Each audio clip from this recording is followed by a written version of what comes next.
Hi guys. क्या आप जानते हैं कि एब्राहम लिंकन की वजह से इंडिया का पहला स्टॉक मार्केट बबल और पहला स्टॉक मार्केट क्रैश हुआ था?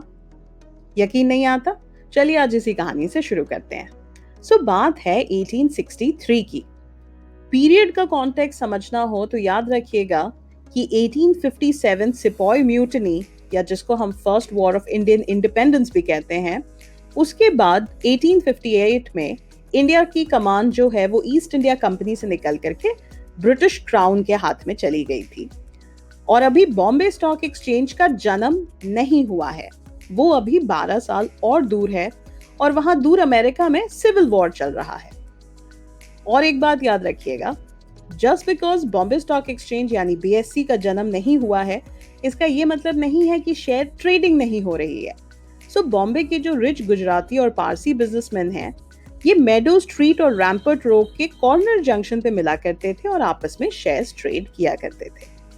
अब समझते हैं कि ये बबल शुरू कहाँ से होता है। अगर आप वो समझ जाएंगे तो उस मार्केट क्रैश करने की या बबल बर्स्ट होने की कहानी आपको इतनी शॉकिंग नहीं लगेगी।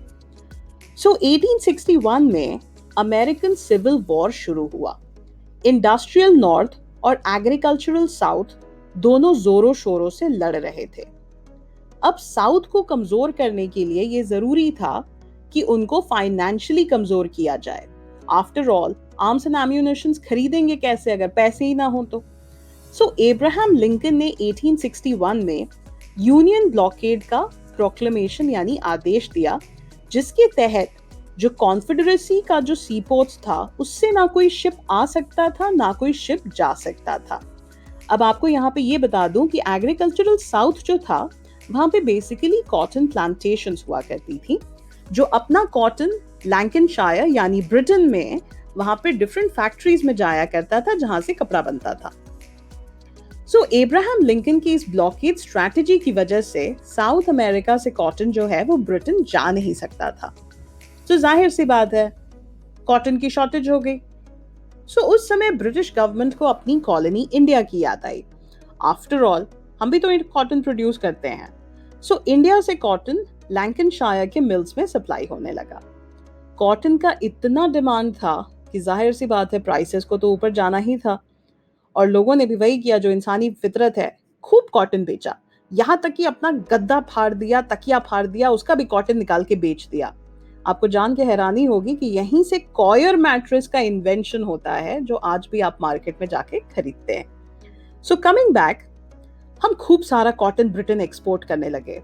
ऑब्वियसली पैसा भी आने लगा, लेकिन अब इतने पैसे का करेंगे क्या? लोगों ने सोचा कि पैसे को तो इन्वेस्ट करना होगा।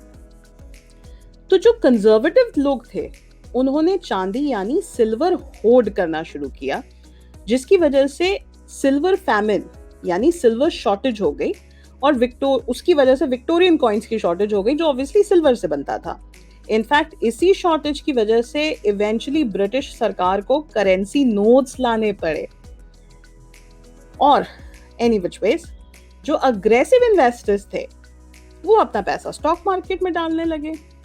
अब उस जमाने में इतनी तो कंपनीज थी नहीं, जाहिर सी बात है स्टॉक्स लिमिटेड हैं, डिमांड ज्यादा है तो प्राइसेस बढ़ने लगे। उन लोगों को काफी मुनाफा हुआ। अब ये खबर आस पड़ोस के लोगों को भी पता चली, दोस्त, रिश्तेदार, पड़ोसी, वो लोग भी भागकर स्टॉक्स खरीदने लगे, और प्राइसेस ऊपर भाग गए, और प्रॉफिट्स आने लगे। इससे और निवेशक अट्रैक्ट हुए, और यहीं से शुरू हुआ इंडिया का पहला स्टॉक मार्केट बबल। इनफैक्ट ये बबल सोचिए कितना स्ट्रॉन्ग था कि दूसरे स्टेट से भी लोग बॉम्बे आ करके बसने लगे कि स्टॉक मार्केट में निवेश किया जा सके। यहां तक कि ब्रिटिश लेडीज तक ब्रिटेन में अपना गहना वहना गिरवी बेच करके सब कुछ करके आ गई ताकि बॉम्बे में स्टॉक मार्केट में इन्वेस्ट किया जा सके। ना ऑब्वियसली बात है, जब इतना स्टॉक्स का डिमांड होगा तो क्या होगा? रोज एक नई कंपनी आ रही थी मार्केट में, रोज एक नई कंपनी आ रही थी मार्केट में। Think of the IPO boom जो आपने इस बार भी विटनेस किया। बबल का अगर अंदाजा लगाना हो वैल्यूएशन का, तो ये सोचिए कि बैंक ऑफ बॉम्बे का 500 रुपए का फेस वैल्यू का शेयर जो है वो 2850 रुपए का बिक रहा था, जो मार्केट क्रैश होने के बाद 87 में भी लोग खरीदने को तैयार नहीं थे। उसी तरह से बैक पे रेक्लेमेशन कंपनी का 5,000 फेस वैल्यू का शेयर जो है वो 50,000 का बिक रहा था। तो आफ्टर ऑल ये बबल बर्स्ट क्यों हुआ, ये स्टॉक मार्केट क्रैश क्यों हो गया? इसका जवाब इसके शुरू होने में ही छुपा हुआ है। जो बबल अमेरिकन सिविल वॉर से शुरू हुआ था, वो अमेरिकन सिविल वॉर के साथ ही खत्म हुआ। जिस दिन लोगों को पता चला कि अमेरिका में सिविल वॉर खत्म हो गया है, तो अब क्या होगा? तो साउथ अमेरिका कॉटन फिर से लैंकनशायर को भेज सकेगा। वही होना था। इंडियन मार्केट, स्टॉक मार्केट जो है, क्रैश कर गया।